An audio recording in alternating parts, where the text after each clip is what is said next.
సీమంతం సమయంలో గర్భవతికి ఎందుకు గాజులు వేస్తారు? కారణం ఏంటి? సీమంతం సమయంలో గర్భవతికి చేతికి నిండుగా గాజులు వేస్తారు. అయితే గాజులు ఎందుకు ఇలా వేస్తారు? దీని వెనుక ఉన్న ఉద్దేశం ఏంటి అనే దాని గురించి ఇప్పుడు తెలుసుకుందాం.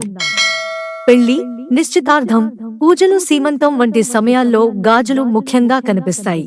పండుగలు, వేడుకల సమయంలో అయితే వీటిని స్త్రీలు ఇంకా ఎక్కువగా వేసుకుంటారు. అలంకరణగా భావిస్తారు. ఈ గాజులు ఊరికే వేసుకుంటారా లేదంటే ఏమైనా సైంటిఫిక్ రీజన్స్ ఉన్నాయా అనే దాని గురించి ఇప్పుడు తెలుసుకుందాం. సీమంతం రోజున చేతినిండా గాజులు వేస్తారు. ప్రసవం రోజు దాకా తీయకూడదని అంటారు. ఇది సాంప్రదాయంగా భావిస్తున్నా కూడా దాని ఎనుక ఆరోగ్య రహస్యం దాగి ఉంది. చేతి మణికంఠ దగ్గర గర్భాశయానికి సంబంధించిన నాడులు ఉంటాయి. చేతికి నిండుగా తొడిగిన గాజుల ఒత్తిడి పడడం వలన సుఖప్రసవం అవుతుంది. చేతులు నిండా గాజులు ఉంటే అవి గజ్జల కంటే ఎక్కువ శబ్దం చేస్తాయి, ఎంతో వినసొంపుగా ఉంటుంది. ఆ మట్టి గాజుల శబ్దం వలన గర్భంలో ఉన్న శిశువు మెదడులోని కణజాలం మృతి చెందుతుంది. వినికిడి శక్తి మీద కూడా ప్రభావం పడుతుంది.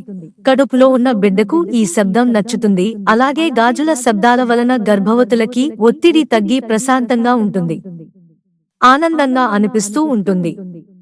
వాటిని చూసినప్పుడల్లా ఆనందం కలుగుతుంది, ఒత్తిడి బాగా తగ్గుతుంది. పూర్వకాలంలో ఎక్కువగా బంగారం గాజులు లేదా మట్టి గాజులని వేసుకునేవారు. వీటితో మహిళల్లో ఉన్న శక్తి తత్వం అవుతుంది, నెగటివ్ ఎనర్జీ తొలగిపోతుంది. గాజులు వేసుకోవడం అనేది చుట్టూ ఉండే వాతావరణాన్ని సానుకూలంగా మారుస్తుంది, చెడు వైబ్రేషన్స్ ని తిప్పి కొడుతుంది. మిత్రులారా, ఛానల్ సబ్స్క్రైబ్ చేసుకోవడం మర్చిపోకండి. ధన్యవాదాలు.